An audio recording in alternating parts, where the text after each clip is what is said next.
안녕하세요, 잭입니다. 요즘 다들 많이 힘드시죠? 두말할 필요도 없죠. 오늘은 이 슬픈 이 시기를 하루라도 빨리 끝냈으면 하는 마음에 준비를 해보았습니다. 이 슬픔과 관련한 단어를 오늘 저와 함께 완전히 끝내버리도록 하죠. 슬픔, sadness, 슬픈, 슬프다, sad. 모두들 잘 알고 계신 이 단어 sad는 사실 어원을 알면 좀 의아해하실 겁니다.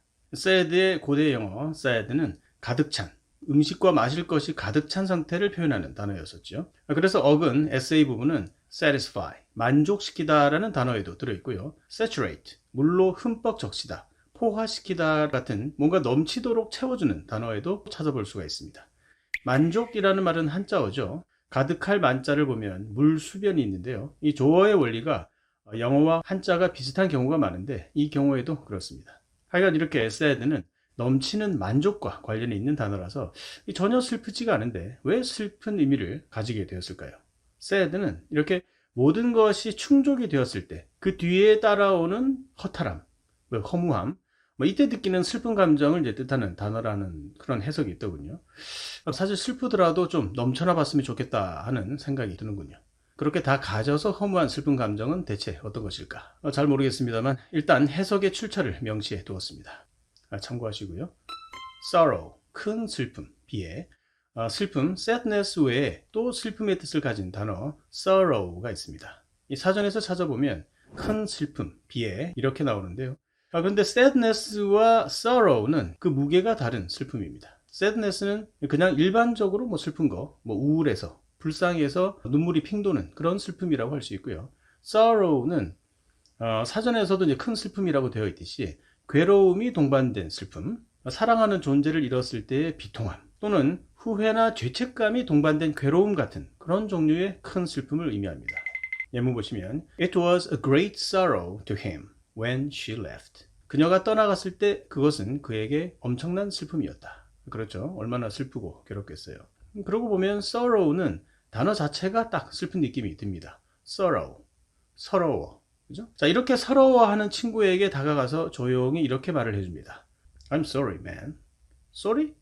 뭔 소리야, 이건 또. 내 여자가 떠나갔는데 왜 네가 미안해? 혹시 네가 그놈이냐? 하고 광분하면 안 되겠죠. 여기서 I'm sorry는 마음이 쓰리다 라는 뜻입니다. sorry를 사전에서 찾아보면 안쓰럽다, 애석하다, 유감스럽다, 미안하다 이렇게 뭔가 안타깝고 편치 않은 감정을 나타내는 그런 표현들이 나옵니다. 영화 같은 데서 보면 누군가 소중한 사람을 잃었을 때 꼭 이런 표현이 나오죠. I'm sorry for your loss. 그죠? 돌아가셔서 너무 마음이 아프네요. 삼가 조의를 표합니다. 이런 뜻이지요. 그래서 대개 sorry를 미안하다라고만 외워서는 안 된다라고 하는데 바로 이런 이유 때문입니다. 그런데 미안하다라는 우리말도 어원으로 냉정하게 따지고 보면 sorry의 영어 의미와 정확하게 일치합니다. 이 한자를 보면 안일미의 편한 안자잖아요. 그래서 편안하지 않다, 즉 감정이 편치 않다라는 뜻입니다. 그렇기 때문에 I'm sorry라고 하면 네가 괴로운 일이 있다고 하니까 내 마음도 편치 않다, 안타깝다 이런 뜻이 되고요. 또 내가 잘못을 하고 사과를 할 때도 따지고 보면 내가 사고를 쳤으니 마음이 편할 리가 없죠. 그래서 그런 편치 않은 마음을 드러냄으로써 사과의 표현이 된 것입니다.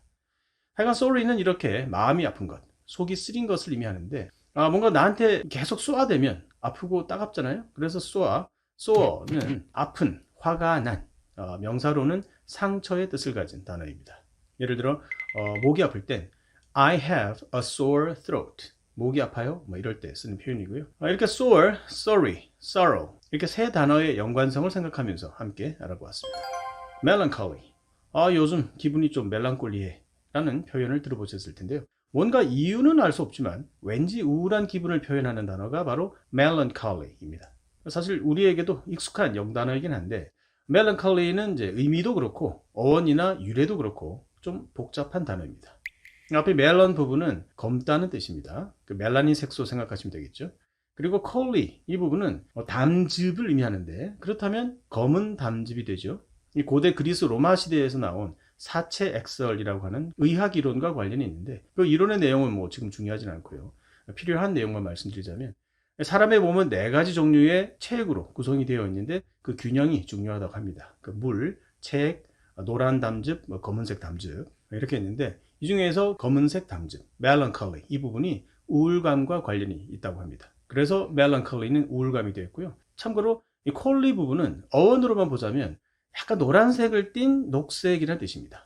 이 콜 부분이요. 이 대표적인 녹조류 클로렐라도 아주 작은 녹색 조류라는 그런 녹색 클로로스에서 비롯된 것인데요.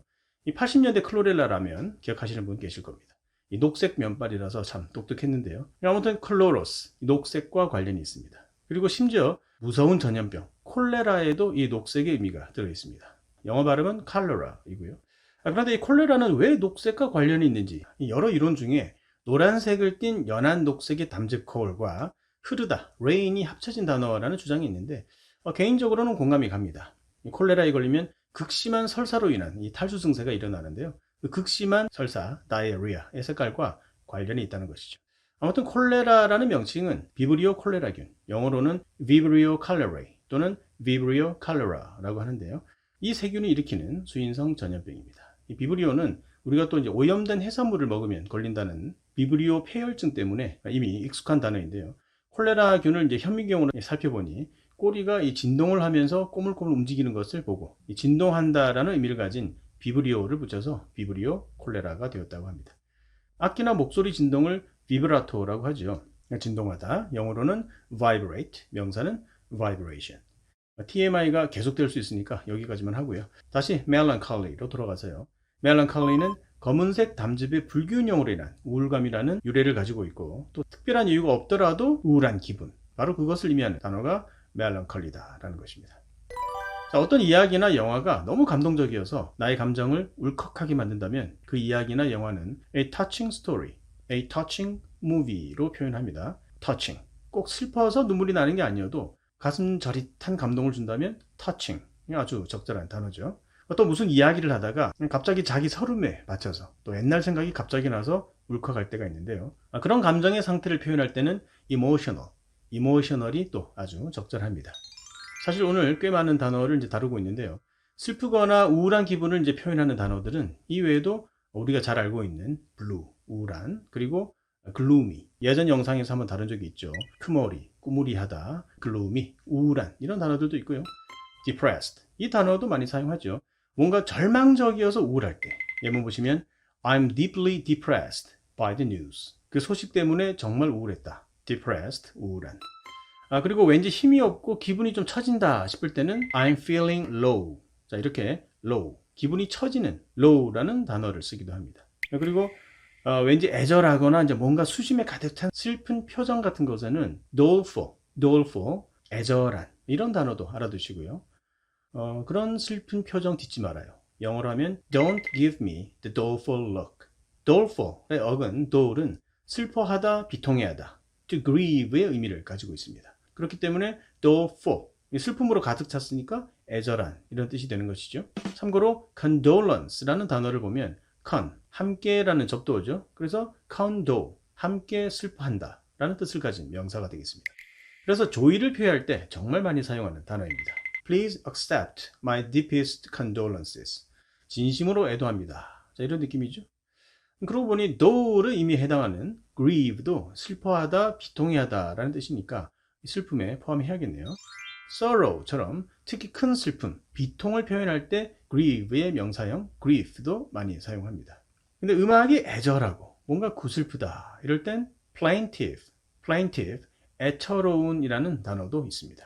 plaint가 통곡이라는 뜻이거든요. 그래서 plaintive는 통곡 같다라는 뜻이니까 애절한 소리, 구슬픈 가락, 이런 느낌을 주는 단어라고 할 수 있습니다. 가슴이 미어진다 라는 표현을 할 때는 heartbreaking을 사용하시면 됩니다. heartbreaker는 많이 들어보셨죠? 노래 가사에도 무척 많이 등장하는 단어 heartbreaker, 남의 마음을 아프게 하는 사람을 뜻합니다. 그냥 heartbreak는 비통, 가슴앓이, 이 정도로 번역할 수가 있겠네요. 제가 중학생 시절에 너무나 좋아했던 노래 Dionne Warwick의 Heartbreaker, 지금 들어도 정말 대단한 명곡이라는 생각입니다. 네, 대화를 하다가 혹은 영화나 미드를 보시다가 이런 단어들을 접하게 되면 어떤 순간에 이런 단어들을 사용하는지 전후 상황을 되짚어 볼 필요가 있습니다. 이 단어를 제대로 이해하는 데 많은 도움이 될 것입니다. 자, 슬픔은 여기서 모두 끝내도록 하죠. 감사합니다.